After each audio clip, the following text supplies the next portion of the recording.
15-15,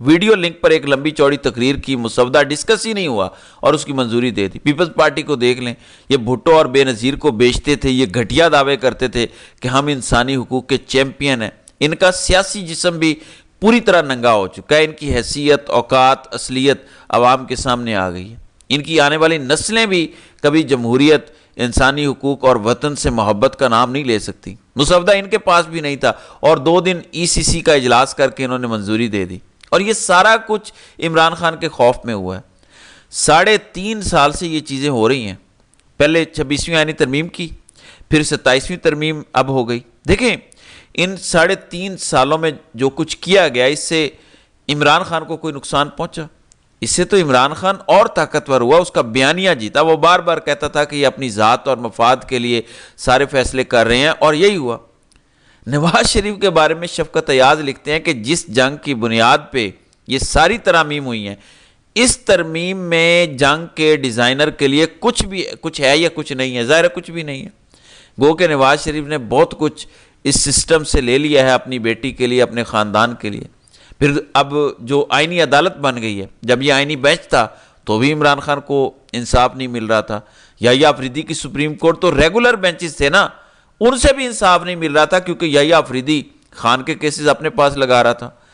high court سے انصاف نہیں مل رہا تھا، کچہری سے انصاف نہیں مل رہا تھا، ATC عدالت سے انصاف نہیں مل رہا تھا، تو خان کو تو نہ پہلے انصاف مل رہا تھا نہ اب ملے گا۔ تو اوورآل پاکستان کے لیے تو بہت اس کے بھیانک نتائج ہیں۔ سب سے بھیانک یہی ہے کہ عدالتوں پر اعتماد ختم ہو گیا، اب لوگ خدا نہ خواستہ قانون ہاتھ میں لیں گے، اور یہ پاکستان کو نقصان ہے، اور یہ ہو بھی رہا ہے۔ پچھلے چند دنوں میں عدالتوں کے اندر 9 سے 10 لوگوں کا قتل ہوا ہے، کیونکہ لوگوں نے کہا کہ ہمیں عدالتوں پر اعتماد نہیں ہے۔ لیکن خان اور PTI کے تناظر میں تو کچھ بھی نیا نہیں ہے، پہلے بھی وہی ہو رہا تھا، اب بھی وہی ہوگا۔ پھر اسلام آباد ہائی کورٹ کے 5 آزاد ججز، justice Kayani, justice Jahangiri, justice Babar Sattar, Aijaz Ishaq Khan اور جسٹس عمر رفت امتیاز، ان کا ٹرانسفر کر دیا جائے گا۔ ان کے پاس پہلے بھی PTI کے کیسز نہیں لگ رہے تھے، اب ٹرانسفر ہو جائیں گے تو بھی نہیں لگیں گے۔ تو اس سے خان کو کیا نقصان ہوا؟ ہاں، اسلام آباد کے لوگوں پر اثر ہوا، کیونکہ وہ 5 آزاد اور قابل ججز سے محروم ہو جائیں گے۔ تو فیلڈ مارشل CDF بن گیا، وہ آرمی چیف تھے تو بھی ان کی PTI کے بارے میں یہی پالیسی تھی، وہ فیلڈ مارشل تھے تو بھی وہی پالیسی تھی، اب وہ CDF ہوں گے تو بھی ان کی وہی پالیسی ہوگی۔ پریکٹیکلی ان کی طاقت تو وہی ہے جو آرمی چیف کے طور پر تھی یا فیلڈ مارشل کے طور پر تھی۔ پھر جوڈیشل کمیشن اور سپریم جوڈیشل کونسل میں تبدیلی ہو گئی ہے، اس سے اب آزاد ججز کو فارغ کرنا آسان ہو جائے گا۔ لیکن آزاد ججز فارغ کر بھی دیے جائیں تو ان آزاد ججز کے پاس تو PTI کے کیسز پہلے بھی نہیں لگ رہے تھے۔ کہنے کا مقصد یہ ہے کہ PTI کے ساتھ جو ہو رہا ہے، خان کے ساتھ جو ہو رہا تھا، وہ کسی آئینی ترمیم کے تحت تھوڑی ہو رہا تھا، کسی قانون کے تحت تھوڑی ہو رہا تھا۔ اب آپ نے آئین میں ترامیم کر کے کیا نیا کر لیا؟ اور اچھے سے جان لیں، اب بھی خان اور تحریک انصاف کے خلاف جو کچھ ہونا ہے وہ اس آئینی ترمیم یا آئین کے تحت نہیں ہونا، وہ غیر آئینی طور پر، غیر قانونی طور پر ہونا ہے۔ اس لیے میرا نہیں خیال کہ اس کا براہ راست خان یا PTI پر کوئی اثر پڑتا ہے۔ اس کا اثر البتہ پاکستان کے لوگوں، اداروں، ان پر ضرور پڑتا ہے۔ خان کا تو بیانیہ جیتا ہے، خان کو تو فائدہ ہوا ہے، خان نے جو کہا تھا وہ چیزیں ثابت ہوئی ہیں۔ ویسے نجم سیٹھی نے ڈرانا شروع کر دیا، کہتے ہیں کہ اس ترمیم کے بعد خان کے ساتھ بات چیت کا آغاز ہو سکتا ہے، اور وہ شریف خاندان کو بھی ڈراتے ہوئے کہتے ہیں کہ اب فیلڈ مارشل کو کوئی ہاتھ نہیں لگا سکے گا، اب اگر خان الیکشن کے ذریعے آ بھی جائیں تو وہ کچھ نہیں کر پائیں گے۔ 2/3 تو لینے نہیں دے گی اسٹیبلشمنٹ خان کو، اب ڈیل بھی ہو سکتی ہے کیونکہ سب اپنے آپ کو استثناء دے رہے ہیں۔ پھر کہتے ہیں کہ 9 من تیل بھی ہوگا اور رادھا بھی ناچے گی۔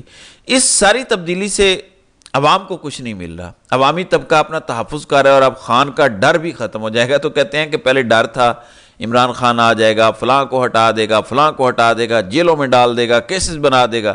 اب وہ کہتے ہیں کہ سب مین کرداروں نے استثناء لے لیا ہے، اب ان کو کوئی ڈر نہیں ہے۔ پھر وہ کہتے ہیں کہ کل کو اگر خان کے ساتھ کوئی ڈیل ہوتی ہے تو فکر کی بات نہیں، خان نہ فیلڈ مارشل کو ہاتھ لگا سکے گا، نہ وزیر اعظم اور صدر کے خلاف کوئی کارروائی کر سکے گا۔ پہلے تو ڈر تھا نا کہ خان نے نکل کر ان کو چھوڑنا نہیں، اس کو بھی چھوڑنا نہیں۔